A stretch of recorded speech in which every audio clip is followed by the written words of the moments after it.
Welcome to Historical Manhwa. The betrayal at the center of this story is not the loudest kind. It is the kind where someone looks you in the face, thanks you for 7 years of work, and tells you the company is moving in a new direction, while the woman moving into your desk is already choosing which drawer to use. What makes it cut deeper than most is that the protagonist had built that direction. She was the direction. And what makes her response different from rage is that she had already stopped needing them to understand that. You'll see why by the end. The coffee in the conference room was always slightly burned. 7 years of mornings at Aldercroft, and I could tell by the smell alone when they'd brewed it too early and left it sitting.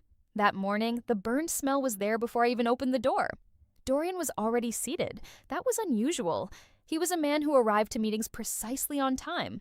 Never before, as if punctuality were a form of control, which for him it was. The fact that he was already there, already settled, already with his hands folded on the table, told me everything I needed to know about why he'd scheduled this particular meeting for a Tuesday at 9.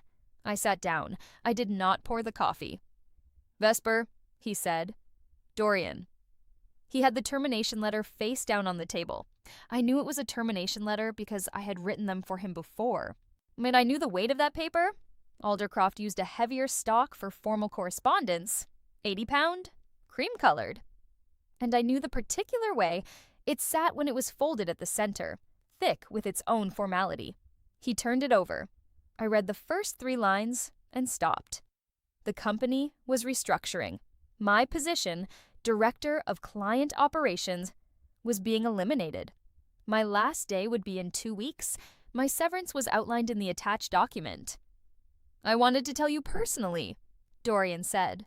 I put the letter down. "Who's taking the role?" It wasn't a question. He heard that. There was a pause that lasted approximately 1 second. In that second, I watched something move behind his eyes. Not guilt, exactly. Oh, more like the particular discomfort of a man who has done something he cannot undo and has since convinced himself it was necessary. "We're reframing the position," he said. "Dorian, who is taking the role?" He said Seraphine's name. I had heard it twice before. Once at the company winter event 6 months ago, when she had appeared at Dorian's side in a way that was introduced as professional but felt personal. Once in an email thread 3 weeks ago, copied in with no explanation on a client correspondence I had originated and managed for 2 years. I looked at the letter again. I looked at the date. He had scheduled this meeting the same week that Aldercroft's largest quarterly review was due, the one I had been preparing since January, the one that required 3 separate client presentations, a full system audit, and the annual reconciliation of the Hargrove account, our most complex, most valuable, and most temperamental client. 2 weeks, I said. "We'll support a smooth transition." I folded the letter along its existing crease. I put it in my bag. I stood up. "Thank you," I said. He blinked. I think he had expected something else. An argument. A question about why. An attempt to negotiate. I walked out of the conference room and back to my desk, and I poured myself a coffee from the small machine in the corner that I had personally requested 3 years ago because the conference room pot was always burned. I drank it at my desk. I started my transition document. There are things I should explain about what I had built at Aldercroft over 7 years, because without understanding that, none of what followed makes sense. And I had come in as an account coordinator. Junior, 1 of 4. Within 18 months, I was senior. Within 3 years, I had restructured the entire client operations function, not because anyone asked me to, but because the way it worked was inefficient, and the inefficiency was costing the company money it hadn't noticed it was losing. I built the client management system we used. Not metaphorically. I had written the specification document, worked with the external developer to implement it, trained every person who touched it, and maintained the documentation. The system was called internally by a name the team had given it. They called it the Vesper system, which was a joke that stopped being a joke after about a year. I managed the Hargrove account personally. Hargrove and Associates were our largest client, and me bringing in 40% of annual revenue. And they were difficult in the specific way that only very old money can be. Exacting, traditional, deeply averse to any change in personnel. They dealt with me. They had dealt with me for 5 years. Their senior partner, A man named Osric Hargrove, who had once told me I was the only person at Aldercroft who understood what his firm actually needed, had my direct number. Not the company number, my direct number. I had also, over the course of the past 8 months, during which I had noticed the specific quality of attention Seraphine was receiving and the specific quality of attention I was not, done something that most people would not think to do until it was too late. I had documented everything, not just work notes. Not just the kind of documentation that lives on a company server and belongs to the company when you leave. I had kept a parallel record. Every client communication I had originated, time-stamped, and saved to a personal archive. Every process I had designed, every system I had built, the original specification documents, which I had authored in my own name, at home, before submitting them internally. 8 months of quiet, specific preparation. When you work in client operations long enough, you understand that the relationships are the product. The systems are just infrastructure. And the relationships, the 5 years of monthly calls with Osric Hargrove, the institutional memory of what his firm needed and how it needed to be delivered, those do not transfer with a job title. They transfer with a person. Or they don't transfer at all. And the 2 weeks passed the way the end of things always does. Slower than you expect, and then suddenly over. I spent them doing exactly what I said I would do in the transition document, outlining processes, creating handover notes, attending the meetings I was asked to attend. I was professional. I was thorough. I trained no one because there was no one to train. Seraphine had not yet been formally introduced to the team, and the one time she appeared during my final 2 weeks, she was shown around the floor by Dorian's assistant, not by me. She had dark hair and wore a particular kind of confident expression I recognized immediately. The expression of someone who has been told they deserve something, not someone who has earned it. She was perhaps 29. She had, and I learned from Gideon, who told me things I had not asked for but was grateful to receive, done 2 years at a competing firm in a junior capacity, and had since moved through positions in ways that did not follow the ordinary logic of advancement. Gideon worked in financial analysis at Aldercroft and had the kind of dry, specific loyalty that comes from years of sharing a floor and a certain orientation toward competence. He was not the type to editorialize. When he described Seraphine's background, he simply said, "It doesn't add up to this role." On my last day, I cleared my desk. I left the coffee machine. I had considered taking it. I decided it was more useful as a monument. I said goodbye to the people who mattered. I did not say goodbye to Dorian. He was in a meeting, or said to be in one. His assistant delivered this information with the careful neutrality of someone who knows she is being made to lie and has chosen the path of least self-involvement. I took the elevator down. The lobby smelled like the cleaning product they used every morning, something citrus and chemical that I had breathed for 7 years. And for a moment, it hit me in a way I hadn't expected. Not grief, exactly. More like the particular sharpness of something ending. I walked out. I had 3 things in my bag. My personal laptop, a hard drive containing my archived documentation, and the business card of an attorney named Balthazar Crispin, who specialized in intellectual property and employment law, which I had been carrying for 6 weeks. I had an appointment with him the following morning. Although the coffee at Balthazar Crispin's office was excellent. This surprised me. He was a small man in a large chair, methodical in the way that good lawyers are methodical. Not slow, just careful. He read through everything I placed in front of him, then he looked up and said, "Walk me through how the system specification was authored." I walked him through it. The original specification document for the Aldercroft client management system had been written by me on my personal computer during evenings and weekends over a 6-week period before I formally presented it internally. I had the metadata. I had the drafts. I had the email where I had sent it to myself, time-stamped, before I had ever attached it to an internal communication. The system, the Vesper system, as it was still called, was proprietary software that Aldercroft had paid an external developer to build according to my specifications. The question of who owned the intellectual property of the underlying design concept was, as Balthazar put it, interesting. Interesting how? I asked. Interesting in the sense that employment contracts typically assign IP created in the course of employment to the employer. he said. But the question of when the work was created, before you were formally assigned this task on your own time and equipment, creates a legitimate question about that assignment. He paused. You're not necessarily going to win this on IP, but you don't need to win it. You need it to be complicated enough that they want to resolve it without litigation. I understood that distinction. Maybe it was the same distinction I used with difficult clients. You don't need to be right. You need the cost of being wrong to be higher than the cost of agreeing with you. There's something else, I said. I put the Hargrove correspondence file on his desk. I want to understand what protections exist around client relationships. He looked at the file. He was quiet for a moment.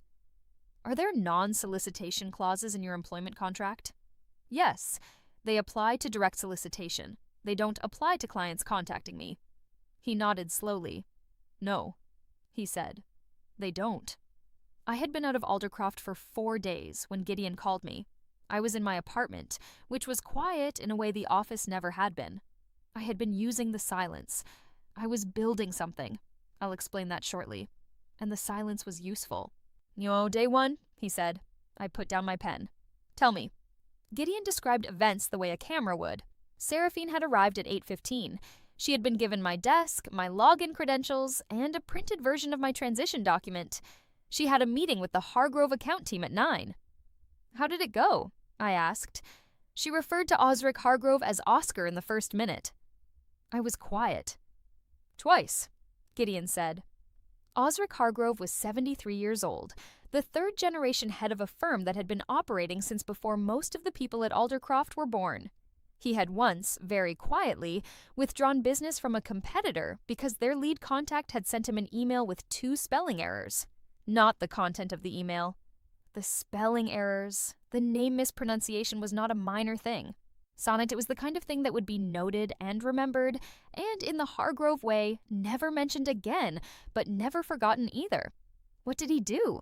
I asked. He corrected her once, then he went quiet. You know how he goes quiet.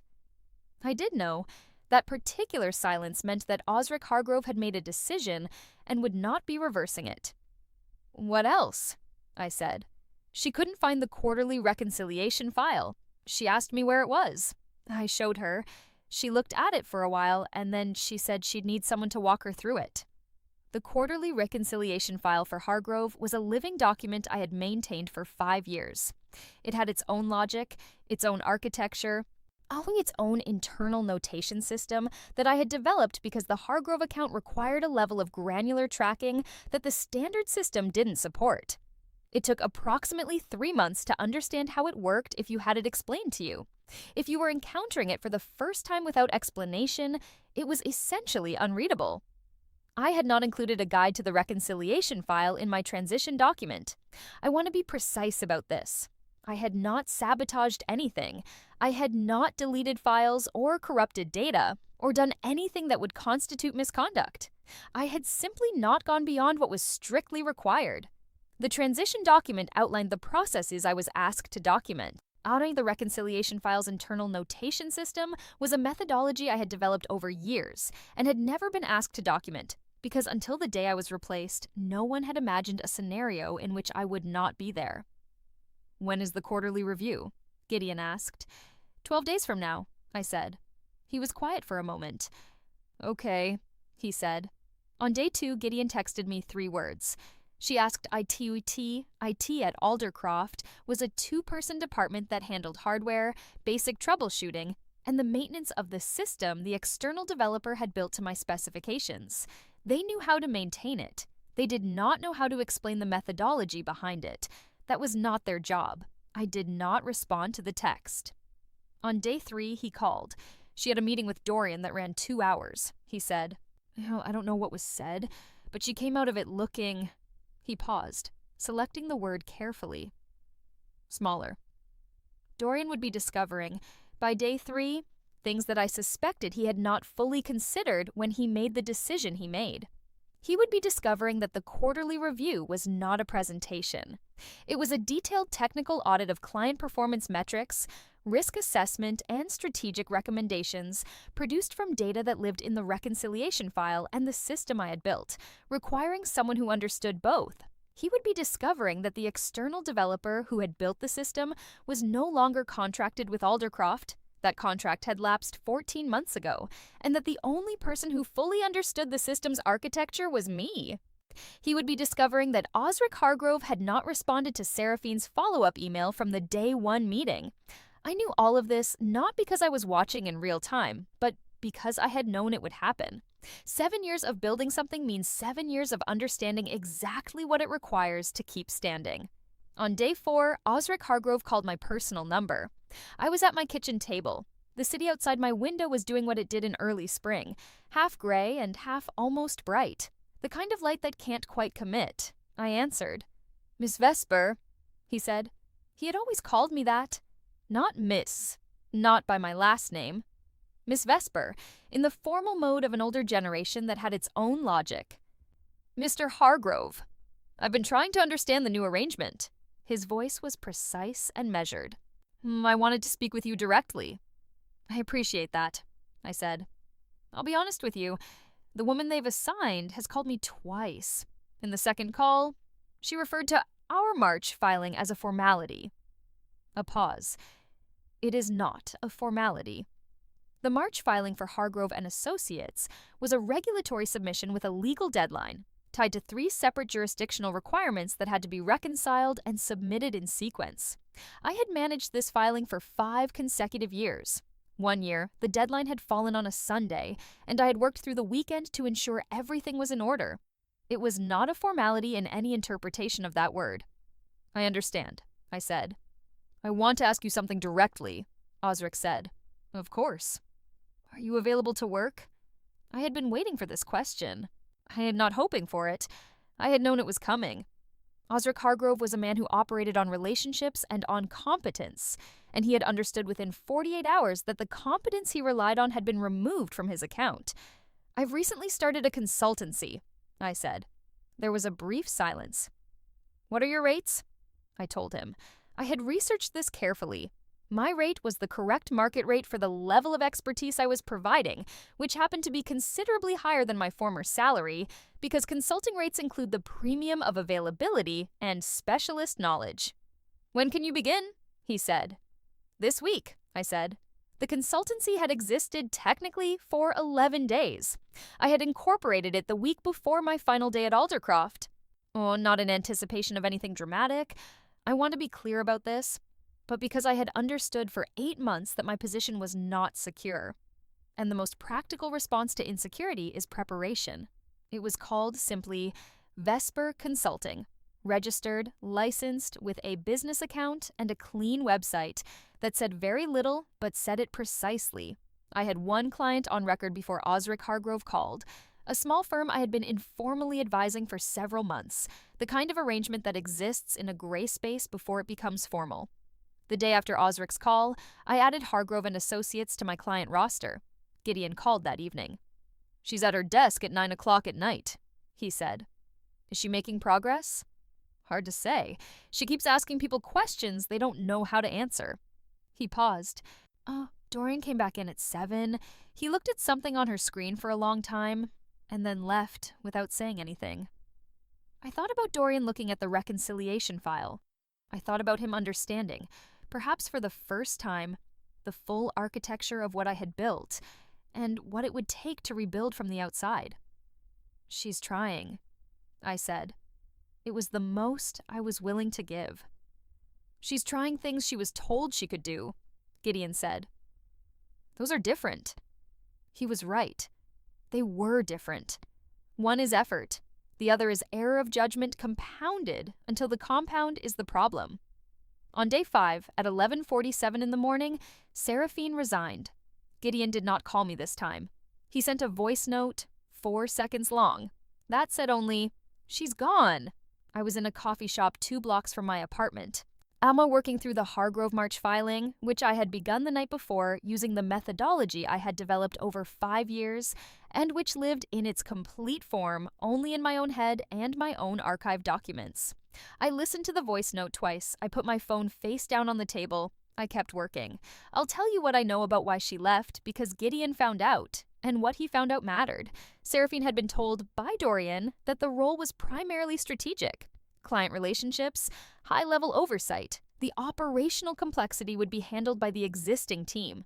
What Dorian had failed to understand, and what I had understood from the first month I held the role, was that the existing team was composed of people I had trained, executing processes I had designed, against systems I had built.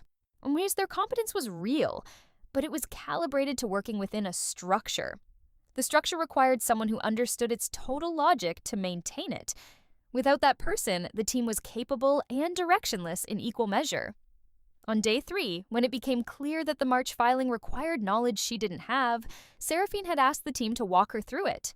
The team had tried, but explaining a 5-year methodology to someone who hadn't built it in 2 days is not a training exercise. It is an excavation, and the soil keeps shifting. On day 4, she had called Dorian and asked him to bring in external support, a consultant to help manage the Hargrove account through the quarterly review. He had told her they would find a solution internally. On day 5, she had submitted her resignation, not with notice. Out immediately, she cited, according to Gideon, a mismatch between the role as described and the role as it exists. That sentence was more accurate than she probably realized. The period between Seraphine's resignation and Aldercroft's first official contact with me lasted approximately 6 hours. During those 6 hours, I can only imagine because I was not there, the specific quality of panic that spreads through a company when it realizes simultaneously that a critical process has no operator, a major client is disengaged, a quarterly review is 11 days out, and the person who built all of it left the building 12 days ago. I imagine Dorian in his office. I imagine the color of that afternoon. The call came at 5:43. It was not from Dorian, it was from Elena, Al Aldercroft's head of human resources, a practical woman who operated without sentiment and whom I had always respected because she spoke to problems as problems and not as performances. "Vesper," she said. "Elena?" "I'll be direct." She paused. "We have a significant operational gap." "I'm aware," I said. "Is there any circumstance under which you would consider returning to Aldercroft?" I had written the answer to this question 7 days ago, not because I'd been certain she would call, but because being uncertain and being unprepared are different things, and I had stopped conflating them a long time before. "There's a circumstance," I said. "I'd need to discuss it in person." "When are you available?" "Tomorrow morning," I said. "My office?" There was a brief pause. I think she had expected to offer me their office.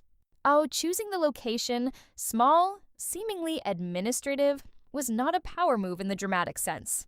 It was simply accurate to the situation. I was the one with something they needed. The meeting should reflect that.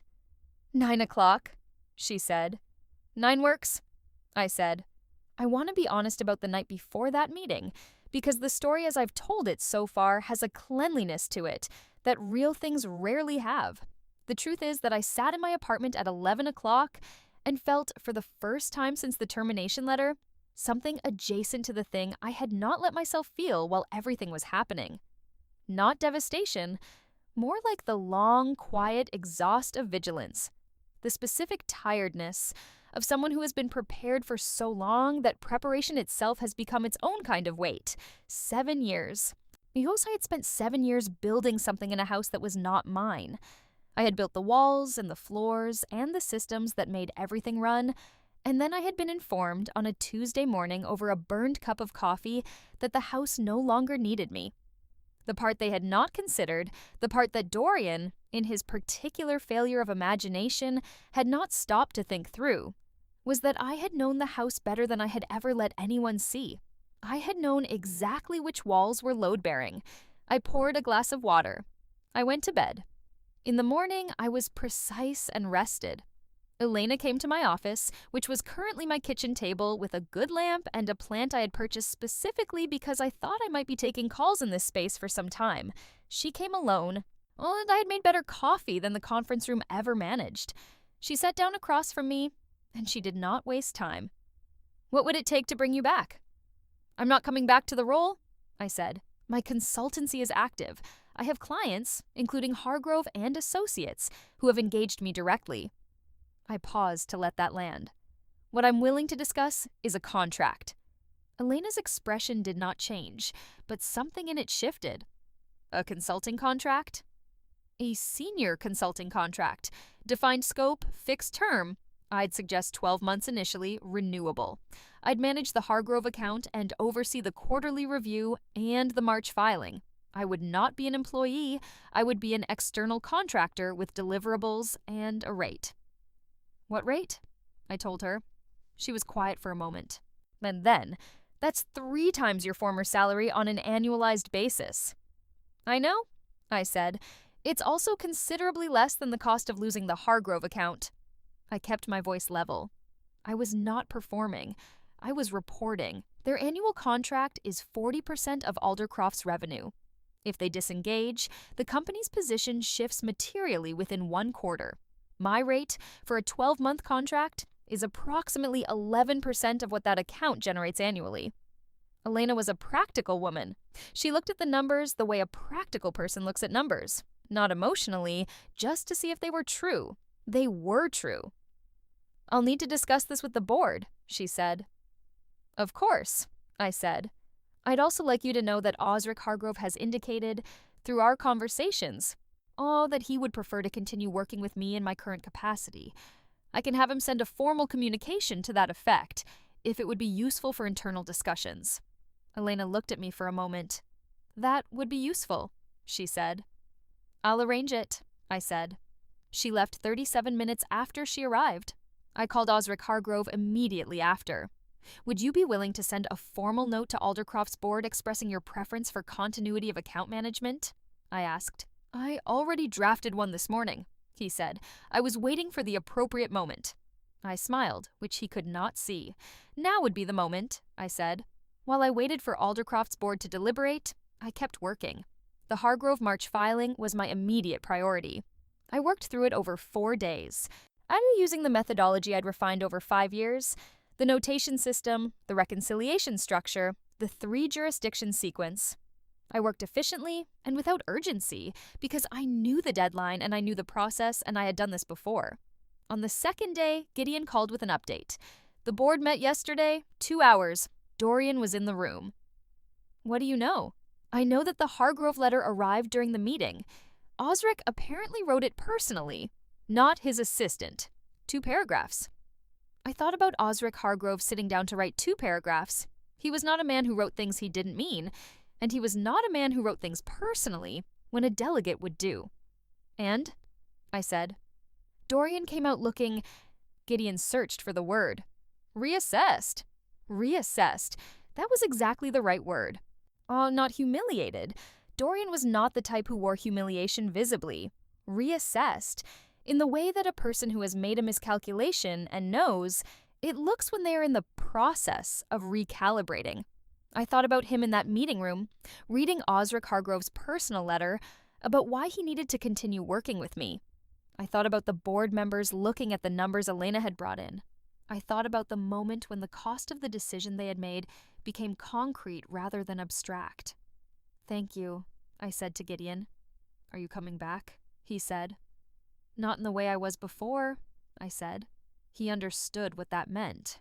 I had always appreciated that about him. Elena called on day 4 after our kitchen table meeting. The board has reviewed your proposal. Well, there are some terms they'd like to discuss. What terms? The contract length. They'd prefer 6 months initially. 12 months, I said. With a performance review at 6. If either party chooses not to renew, 90 days notice. A pause. They'd also like to discuss scope, specifically whether your consultancy engages with any other firms in a directly competing capacity during the contract period. This was the question I had prepared for with Balthazar. He had been clear. A non-compete clause in a consulting contract was negotiable, and, in my position, something I should resist or carefully limit. I will not engage with direct competitors of Aldercroft on accounts that overlap with my deliverables for Aldercroft, I said. That's a reasonable and specific restriction. Well, I won't agree to broader limitations on my practice. That may be acceptable, Elena said. The rate is not negotiable, I said. She paused. I understand, she said. The contract, as eventually signed, included the 12-month term, the performance review clause, the specific and limited non-compete, and the rate I had named. It also included, and this was something Balthazar had suggested and I was glad to have, a clause establishing that any systems, methodologies, or documentation I produced in the course of the contract were developed under a licensed arrangement, not as work for hire. The IP language was careful and detailed. I read the contract twice before I signed it. Then I signed it. My first day back at Aldercroft under the new arrangement was a Thursday.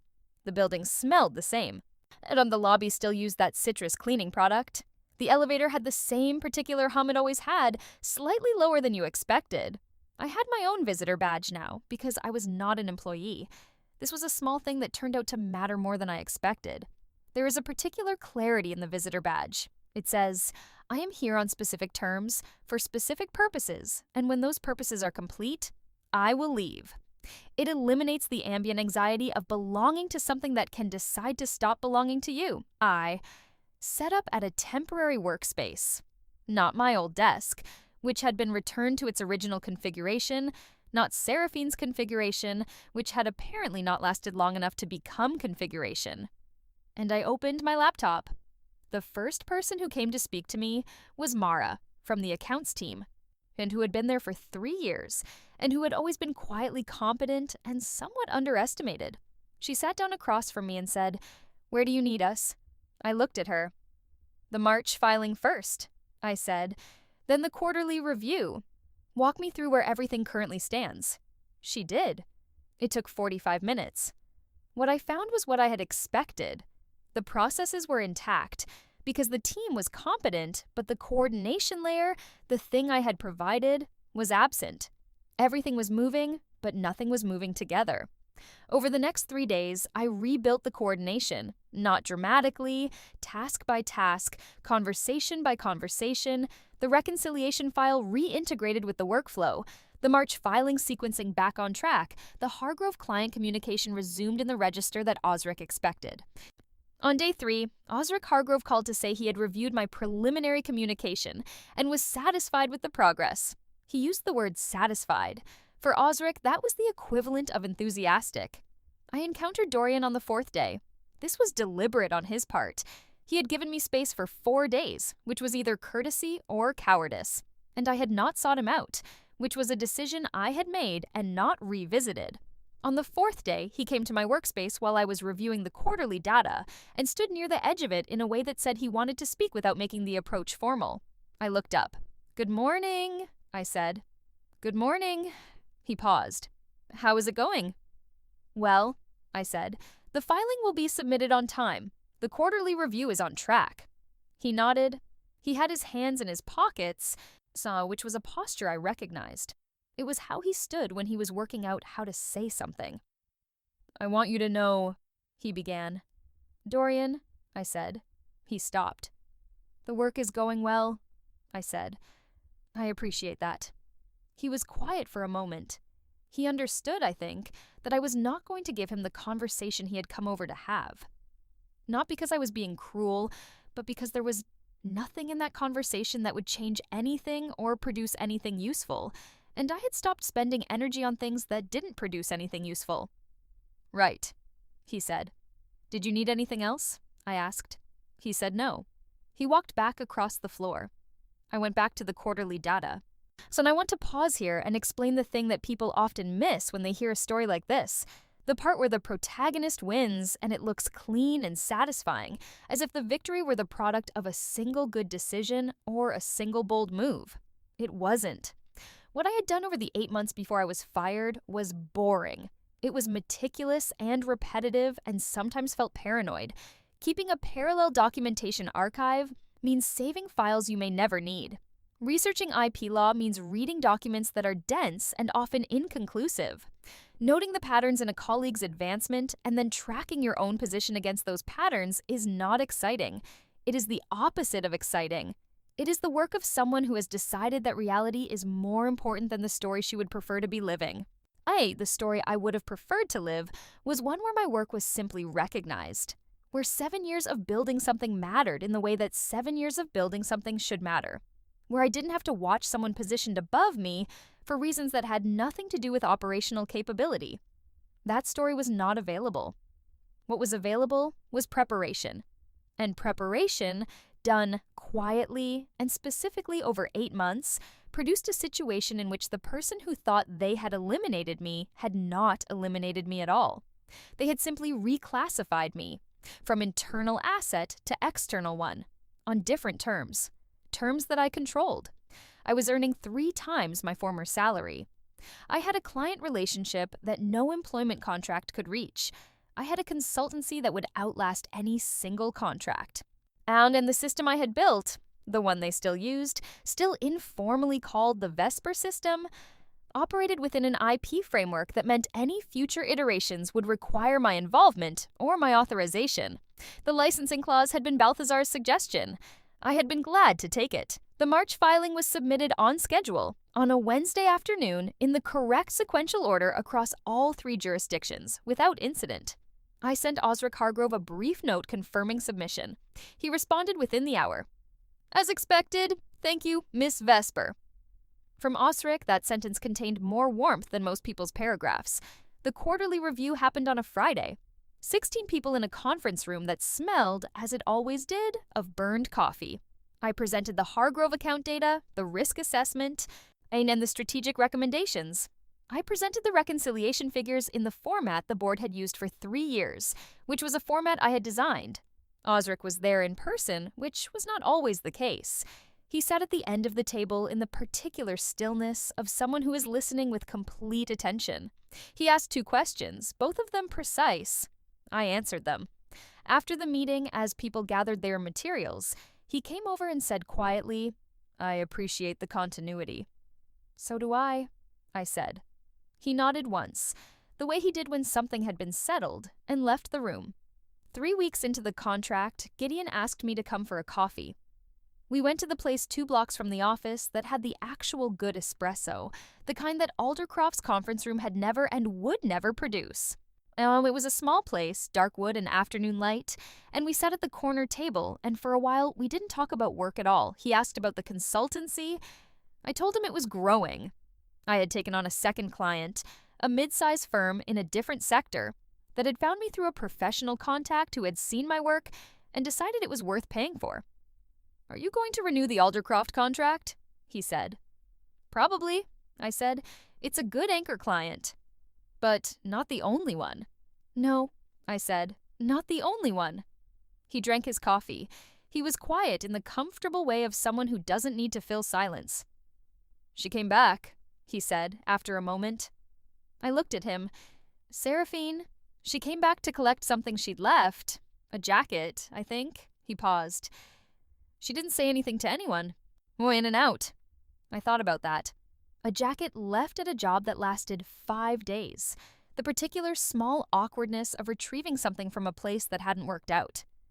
"I hope she finds something that fits better," I said. I meant it. The anger I might have felt toward her had never really materialized. She had been positioned, as I had been positioned, within a situation designed by someone else. Her error was not the positioning. It was the confidence she had arrived with before she understood the ground beneath her feet. Gideon looked at me with the expression of someone watching a situation they respect. "You're genuinely not angry," he said. "I was," I said. "For about 2 days. It's not very useful after that." 6 months into the contract, the performance review happened. I had done what I said I would do. The Hargrove account was stable, engaged, and had, through the careful management of the quarterly review and 2 subsequent client developments, increased its engagement with Aldercroft in a way that was tracked and attributable. The March filing had proceeded without incident. The systems were running cleanly, and I had produced updated documentation, comprehensive, clear, held under the licensed arrangement, that gave Aldercroft's team better capacity to operate within the structure I had built. I had not rebuilt the structure for them. I had made it more readable. There is a difference. In the performance review, Elena presented figures. They were positive. She said the board was interested in discussing renewal. "What terms?" I said. "They'd like to extend to 18 months from the current end date." "Same rate." I had my response ready. 18 months, current rate adjusted for cost of living. And I'd like to add a clause allowing me to bring in associates from my consultancy on an as-needed basis for specific projects. Elena made a note. I think that's achievable, she said. There is one more thing I want to tell you, because it happened and it was real, and it would be dishonest to leave it out. Dorian came to find me on the last Friday before the contract renewal was signed, not at the workspace. He texted and asked if I had time for a coffee, which was a different kind of approach. More considered, more honest about what it was. We went to the same place Gideon and I had gone. I ordered the same thing. He ordered an Americano and turned the cup in his hands when it arrived. And he said, I owe you an apology. I looked at the table. I looked at the light coming through the window. I thought about what I wanted from this moment, and I was honest with myself that what I wanted was not an apology. Not really. I had processed what had happened and built something in its aftermath, and the apology was a conversation that belonged to Dorian more than it belonged to me. I know what happened, I said. I understand why you made the decision you made. I don't need the apology. He looked like he wanted to say more. I do appreciate it, I said. But what I care about is the work, and the work is going well. He nodded. He seemed to understand that I was not softening toward him in the way he might have hoped. I was simply telling him the truth, which was that the work mattered to me, and the rest of it had already been filed somewhere I didn't need to access regularly. We drank our coffees. We talked about the Hargrove account and the upcoming client development project. We talked about the system upgrade that was overdue and that I had been preparing a proposal for. When we left, we had not resolved anything emotional. We had not reached an understanding that changed the shape of what had happened. We were two people who had a professional relationship to maintain and who had, sitting in a coffee shop on a Friday afternoon, established that the professional relationship was intact. That was enough. That was, in fact, exactly enough. The contract renewal was signed on a Tuesday morning. I did not go into the office. Elena sent it electronically. I signed it at my kitchen table. The same table where I had met her 7 months ago with the lamp and the plant and the good coffee. The plant had grown. I had repotted it once. It was doing well. I sent the signed document back, and then I opened the file I had been working on. A proposal for a methodology update to the client management system. The proposal outlined a set of improvements I had been considering for 2 years and had never had the structural position to implement.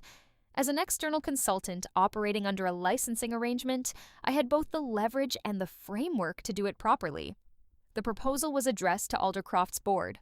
It was also, in the way that good proposals are, a document that contained within it a future. A system that would, after the update, require quarterly licensing maintenance from the firm that held its methodology. IP my firm, I read the proposal through from the beginning. It was clean, it was specific. It said what it meant. I attached it to an email, I sent it. Later that afternoon, Osric Hargrove called. He had been copied on the proposal by Elena. A courtesy communication, standard practice for major account clients who might be affected by system changes. I've reviewed the proposal, he said. Any concerns? I asked. No concerns. I'd like to see it implemented. I'll begin the planning phase next week, I said. Good, he said. There was a brief pause, the comfortable kind. Miss Vesper, he said, your consultancy, do you take on new clients? I smiled. Selectively, I said. I may have a referral. He rang off. I put the phone down on the kitchen table. Outside the window, the city was in the particular early spring light it had been in 8 months ago, when everything was still uncertain, and I was building something in the quiet. The uncertainty was gone. The building was still happening. I picked up my coffee, which was at exactly the right temperature. I got back to work. Osric Hargrove's referral turned out to be a firm called Fosgate and Partners. Older, quieter, and with the specific operational complexity of a client who had never been managed by someone who understood what they actually needed. Osric had mentioned my name to their senior partner with the particular directness of someone who does not recommend people lightly. I had a call with their senior partner on a Wednesday morning. It lasted 20 minutes. By the end of it, They had engaged Vesper Consulting for a 6-month assessment and operational review. 2 clients now, Aldercroft and Fosgate. Neither of them were anchors in the way Aldercroft had once felt like an anchor. They were now simply clients. Valued, maintained, delivering revenue to a practice that was mine, and that I had built with the same attention I had once given to someone else's walls and floors. Gideon sent me a birthday message in April. He included a single line at the end. "The coffee machine is still there." I told him I knew. Some things you leave behind on purpose. Some things you leave because the leaving is itself a kind of message. Quiet, durable, and entirely clear to anyone who knows how to read it. The Aldercroft system upgrade began in May.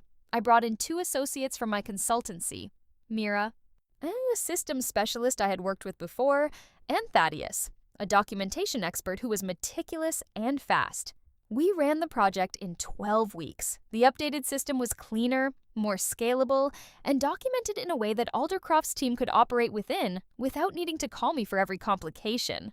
That was intentional. A good consultant makes herself necessary for the right reasons, not because she has withheld knowledge. The right reason in this case was the methodology licensing. The system architecture belonged, under the IP framework Balthazar had helped me establish, to Vesper Consulting. Aldercroft used it under license. Any future updates would come through us.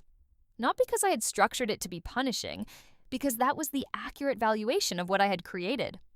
The upgrade project was delivered on time and on budget. The board sent a formal commendation. I filed it. Elena asked me in late June whether I had considered returning full-time. We were in the Aldercroft conference room.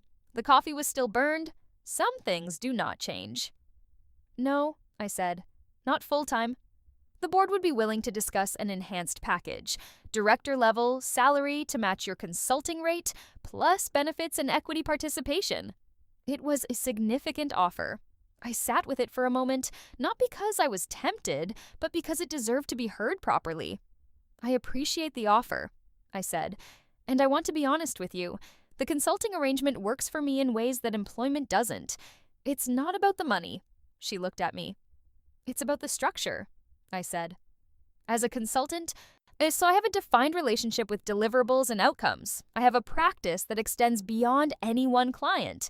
What you're offering would consolidate that back into a single organization, and I've learned, in a specific way, that I prefer not to be consolidated." Elena was quiet for a moment. "I understand," she said. She did understand, I think. She was a practical woman, and what I had said was practical. "The consulting contract is working well," I said. "I'd like to keep it working well." "Agreed," she said.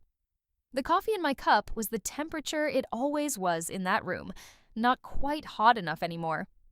I left it. In August, Gideon left Aldercroft. He called me on a Tuesday afternoon, a Tuesday I noticed, and said he had been offered a position at a firm called Pendleton Analytics. One step up from where he'd been, much better scope, better management. "Congratulations," I said. "I wanted to tell you before I told anyone there," he said. I appreciated that. "When do you start?" I asked. "1st of September?" He paused. "Are you busy, 1st of September evening?" "I can be unbusy," I said. "Good. I know a place with excellent coffee." Vesper Consulting, as of September, had 4 clients. Aldercroft on the 18-month contract, renewable. Fosgate and Partners on the original 6-month assessment, now extended. A 3rd client, a medium-sized financial services firm who had come through a professional contact of Osric Hargroves. And a 4th, smaller engagement, a short-term project on a fixed fee that had come directly through the consultancy website. The website, which had said very little at the beginning, now had a services page and a short statement of practice. Nothing marketing, nothing about me specifically, just what we did and what it was worth. Mira was working with me regularly enough that we had established a formal arrangement. Thaddeus less so. His work was project-specific, but he was available and reliable when needed. I had, by this point, more than replaced the income I had lost. I had built something with a different shape. Distributed, resilient, mine. One Tuesday morning in September, I sat at my kitchen table. the lamp, the plant, which had outgrown its second pot and would need a third, and I drank a cup of coffee that was exactly the right temperature. I had a call at 9 with Fosgate's senior partner. A proposal to review at 10, the Aldercroft quarterly data to check in the afternoon. I opened my laptop. "Yet," I began. "Osric Hargrove sent me a note in October. He sent physical notes sometimes, on his firm's letterhead, the kind of correspondence that belonged to a mode of communication that most people had abandoned. I found them in my mailbox and kept them in a folder. This one said, 'The March filing is already in hand, I presume.' I had begun work on it in September. I wrote back, also by hand, on paper, which I had started doing for his correspondence specifically, and said, 'Well in hand, as expected.' He would find that funny, in the dry and minimal way that Osric found things funny. The last thing I'll tell you is about the coffee machine. In November, Aldercroft renovated their floor. New furniture, new layout. They replaced most of the existing equipment, including the conference room pot that had always brewed too early and sat too long. They kept the small machine in the corner, the one I had requested 3 years ago and left behind on my last day. Mara from the accounts team texted me about it. She had been at Aldercroft through all of this, had watched the whole arc, and had become someone I consulted with on specific operational questions in a way that was professional and, I think, mutual. "They kept your coffee machine," she said. I looked at the message for a moment. "Good," I said. I put my phone down and poured a cup from my own machine, which made better coffee than any office machine I had ever used, and which sat on my kitchen counter beside the plant that had outgrown 2 pots and was working on its third. I did not look back at the message. I closed the door.